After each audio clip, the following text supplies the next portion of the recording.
To post carousel updates on Instagram via Pabbly Connect, the first thing is click the Create Workflow button from your dashboard and then type your preferred workflow name. Click Create. On the next page, choose or search your preferred trigger app, for example, Google Sheets, and then choose this as your trigger event. Next is just follow the instructions on the screen to connect your Google Sheets account to Pabbly.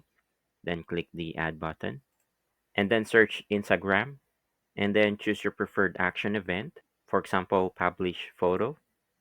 Click Connect, and then you can choose either select existing connection or add new connection to connect your Instagram account to Pabbly, then click Save.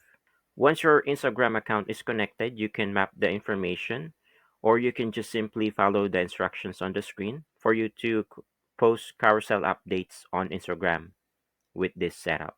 All right, now you know how to post carousel updates on Instagram via Public Connect, and watch this playlist if you ever get stuck setting this up.